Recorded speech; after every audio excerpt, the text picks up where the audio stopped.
Mr. Richard, how are you doing? I'm very good. How are you? I'm doing great. First of all, I'm extremely excited to speak with a member of one of the, you know, greatest progressive bands in recent years. Oh, wow. Thank you so much. That's a massive, massive compliment. Means a lot. Perfect. And, Haken has skyrocketed into my list of favorite bands almost overnight. And I know I'm not the only one that feels this way. To what do you Wow. attribute this success? I think we spend a lot of time working on the music, and it's important for us to Hmm. be all of us to be content with every album that we release. And yeah, I guess it's to be honest as well. So we create music that we enjoy to play, Hmm. and we don't necessarily write music that we think other people want to hear. Uh-huh. Um, we play music that we enjoy, and I think that comes across on the album 'cause it sounds quite honest. And yeah, I guess that's one of the main reasons to our success. Oh, that's really great because it assures us that it's working really good. But was the idea behind Haken simply pulled from a pool of ideas, or did you sit down and try to come up with the perfect elements that could be put together? In terms of the music and the composition, Yes. yes. Well, I take care of the main writing duties Mm-hmm. in the band. So I spend a lot of time working on MIDI files. Uh-huh. So I structure all the pieces, all the different parts, like the drums, the keyboards, and the guitars, and I structure them into a long composition, Mm-hmm. um, which I then send to the rest of the guys. Then that they study the pieces, then they kind of learn the various parts, and then we take it to the rehearsal room, Mm-hmm. and then we kind of you know, twist the arrangement slightly and make it sound good Right. in a live context. And for each song, a lot of thought goes into each song. So I guess the end product is something we're all fully content with. No, that's great because it seems to me like your original plan was to create the most perfect progressive band. Yeah, well, I mean, I guess perfection can never really be reached, but Mm-hmm. we're always striving to do the best we can. And yeah, I mean, but as for a perfect band, who knows what perfect is? That's really great. Now, just tell us about the name Haken. From where does it come from? What does it mean? Actually, well, the name Haken doesn't really have any profound meaning. Hmm. So it's actually the name of a fictional character that a few friends of myself came up with back in the day when I was a lot younger. Hmm. And I'm pretty sure alcohol had a lot to do with it.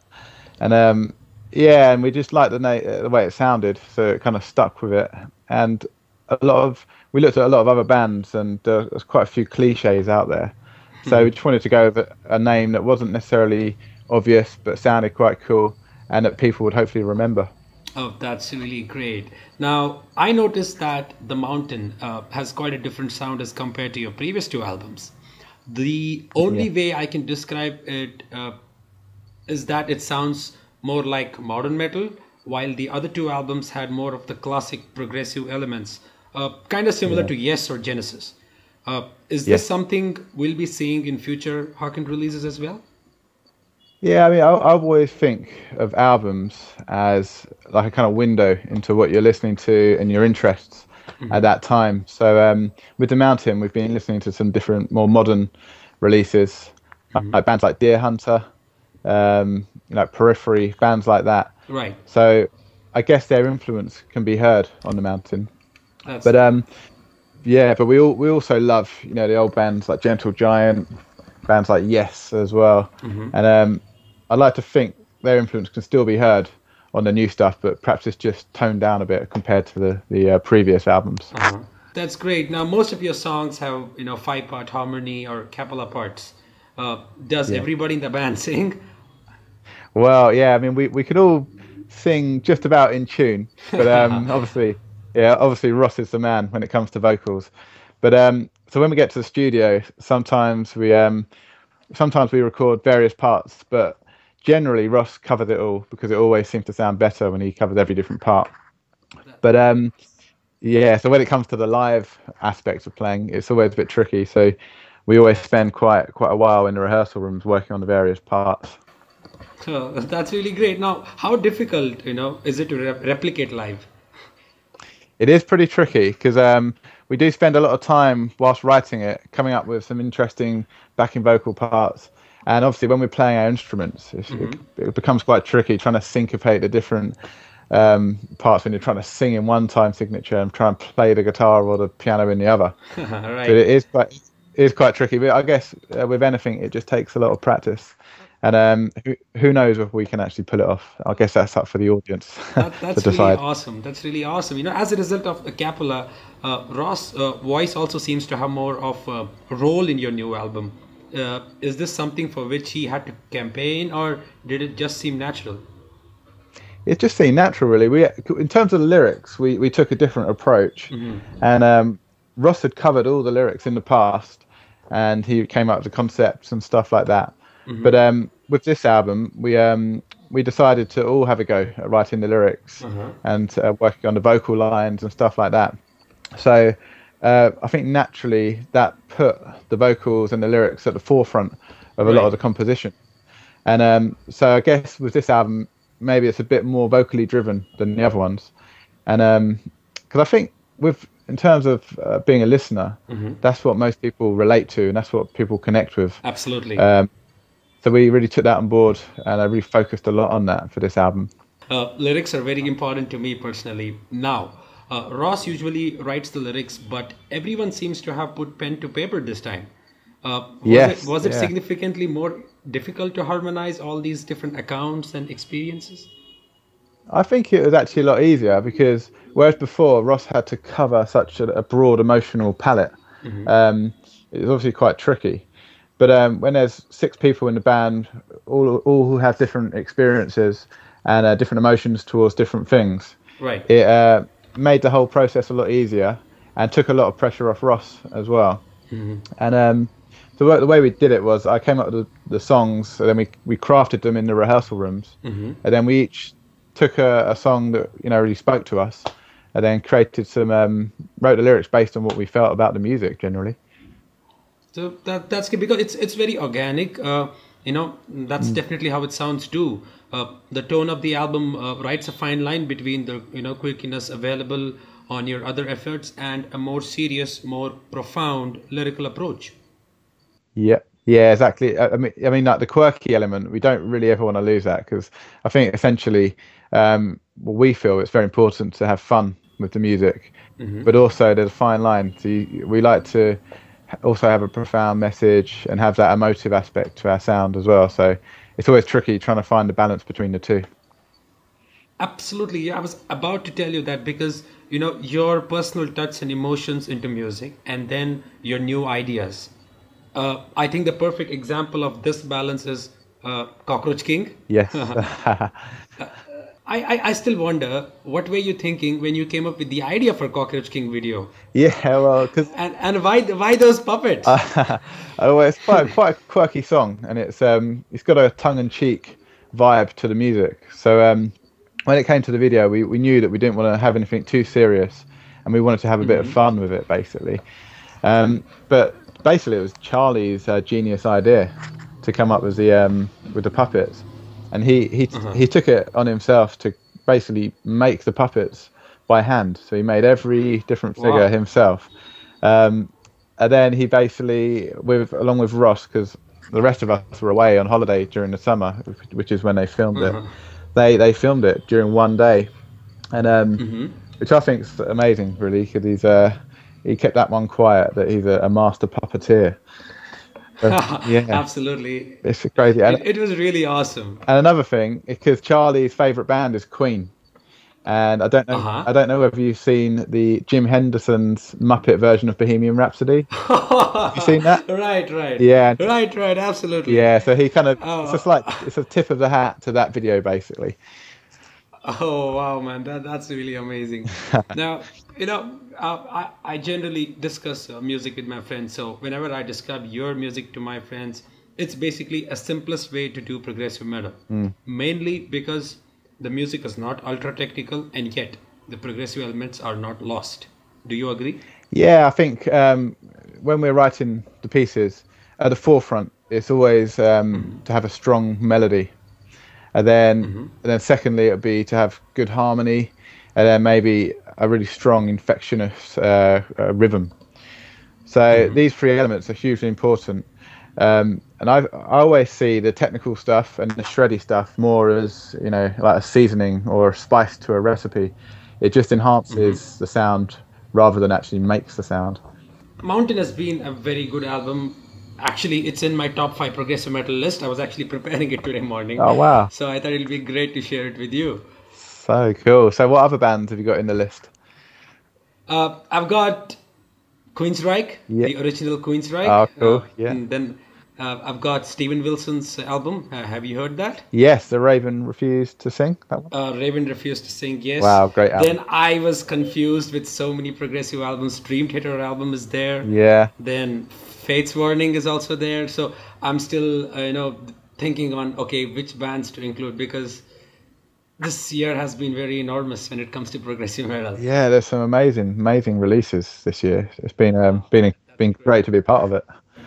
What about your top 5 albums? I mean, you're a progressive fan, so of course you'll have your own list. Yeah, well, of all time, or just this year? 2013? Yeah, I think I've really liked the Safety Fire record. Have you heard that one? And no, I haven't. No, that's a cool band. They're actually a band that's on the same label as us, Inside Out. And great. They're also from London, so they don't live too far away from us. Yeah, they've got a really cool album they just released. And Carnival, have you heard Carnival? Oh yes, Asymmetry. Oh, brilliant band. Really amazing drum. Amazing Australian band, right. Yes, I'm a huge fan of their latest release, Asymmetry. Perfect album. Yeah, and there's also another band from the UK called Everything. And really cool band. Great. I heard their stuff, right. Yeah. It's a cool band, but they're not so much progressive. It's I guess they got progressive elements, but it's more categorized as kind of electro indie sound. But yeah, there's been so many releases, it's hard to choose top 5. It's very hard to choose. Did you listen to the new Queensryche album? I haven't listened to it yet. No, is it very good? No, it is a damn good album. I mean, you should check it out. Oh, will do. The last few albums by them have been pretty much average. Yeah. To be honest, but this album has it's. If you've heard their early stuff from Empire and Operation Mindcrime 80s, if you've heard that, there we go. It'll lie there. Wow, I'll give it a listen then this week. That's wonderful. Now, what are your goals? What do you want to achieve with Haken? Yeah, I think when we first started the band, we had a long list, and this is a long time ago because I was about 16 when I started the band, about 13 years ago. And we had a long list of things to do, and one of them was to play with Dream Theater, and we ticked that one off because we played with them at Night of the Prog. Another one was to get signed to Inside Out, which we recently did this year. So wonderful. Yeah, so our dreams are starting to happen, but I still feel we've got a lot more to prove, and we've got a long way to go. Absolutely, that's great. Yeah, so basically the ultimate goal is to be able to quit our work jobs and just focus on Haken solely. Right, so you guys have your, you have your job and then you guys take care of this? Yeah, right? Yeah, that's right. Yeah, we all kind of do like freelance work. So I'm a teacher and a lot of the other guys are teachers, and Ross is a photographer as well. So it allows us, it allows us a flexibility to be able to go on tours and stuff like that. But unfortunately, we can't do Haken solely on its own at the moment. But we're still working towards it.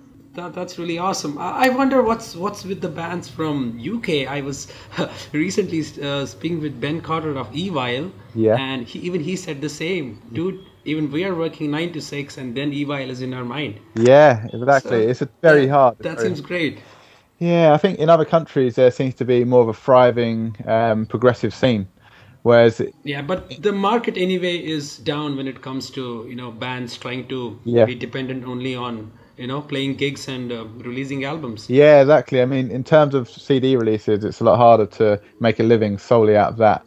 So the only way to do it is to really tour more and play a lot live. But obviously, when we're working, it's hard to find the time to do it. So it's a catch-22 situation, basically. Absolutely. That's great. How's it going with Inside Out so far? Oh, it's amazing. I mean, it's a massive deal for us. I mean, we've all grown up listening to the bands on the record label, so it feels very strange to be label buddies with a lot of our favourite bands. Yeah, I mean, since we joined Inside Out, we've noticed a massive rise in popularity and a lot of new people that are hearing us for the first time. So I'm just, hopeful for the future, and I'm sure we can achieve a lot next to them. That's really awesome, because Inside Out is releasing the Transatlantic album next month. I'm looking forward to it. Oh, wow, that should be awesome. Yeah, I mean, we might go and see them. I mean, I'm sure they're going to be doing a tour, so I'm definitely going to go and watch their show. Right.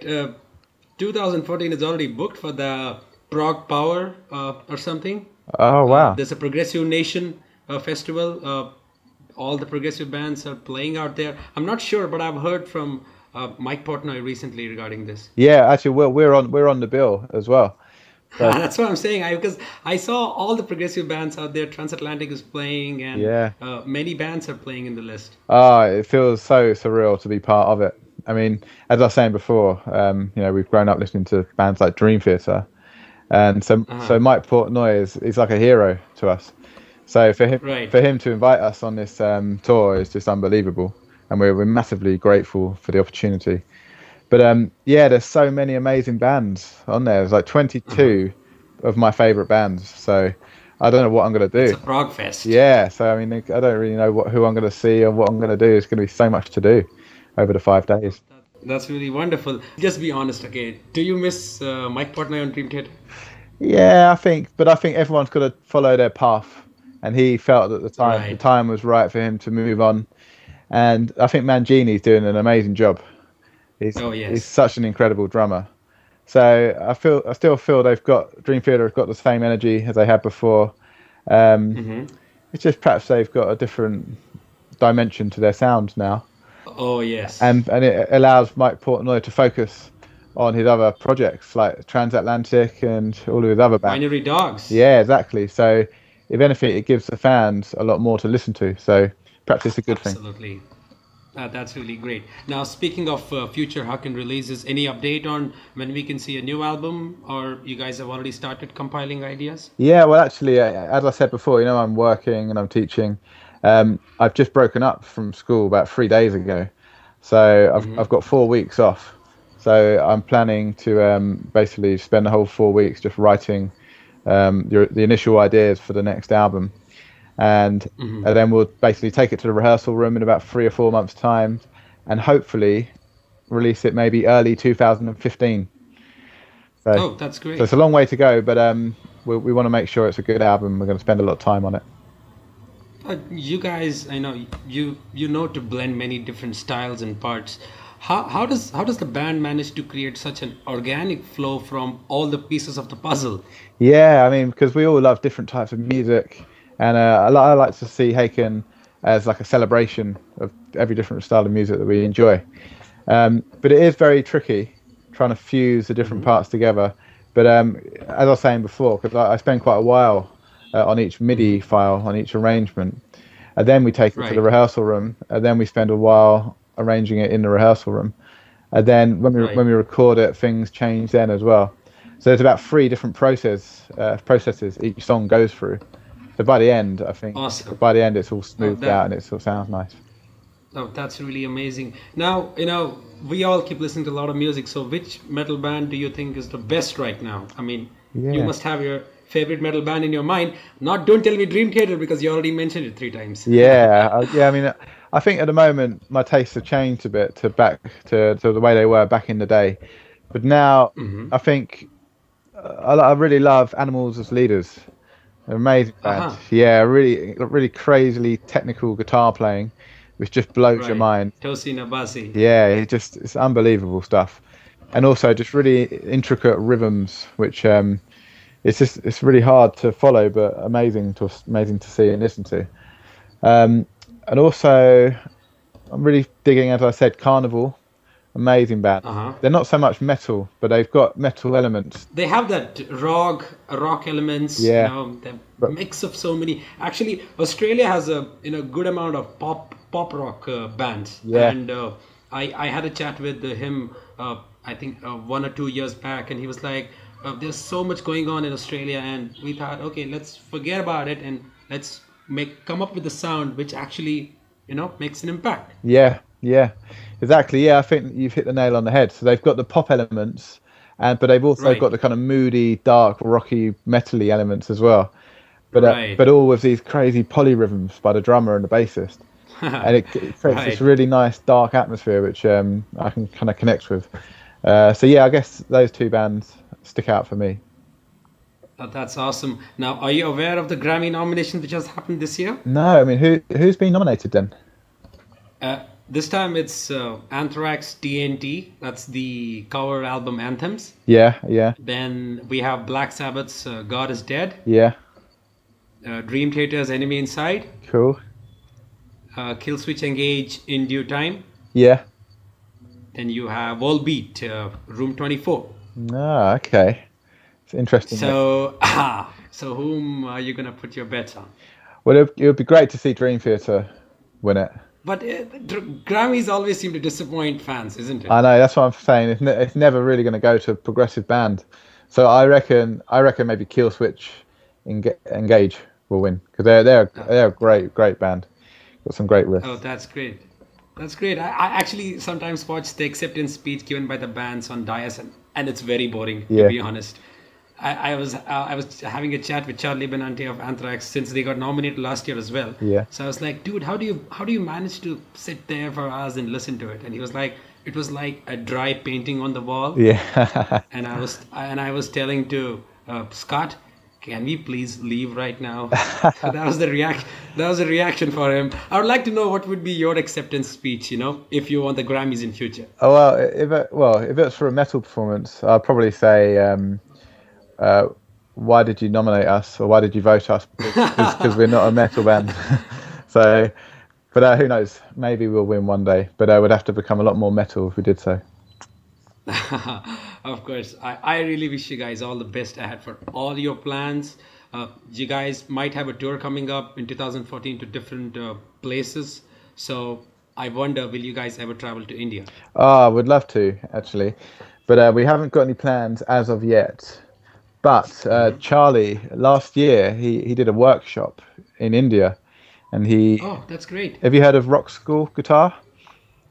Rock school guitar? No. No, it might not be so big over there at the moment, but it's basically an examination board for guitar.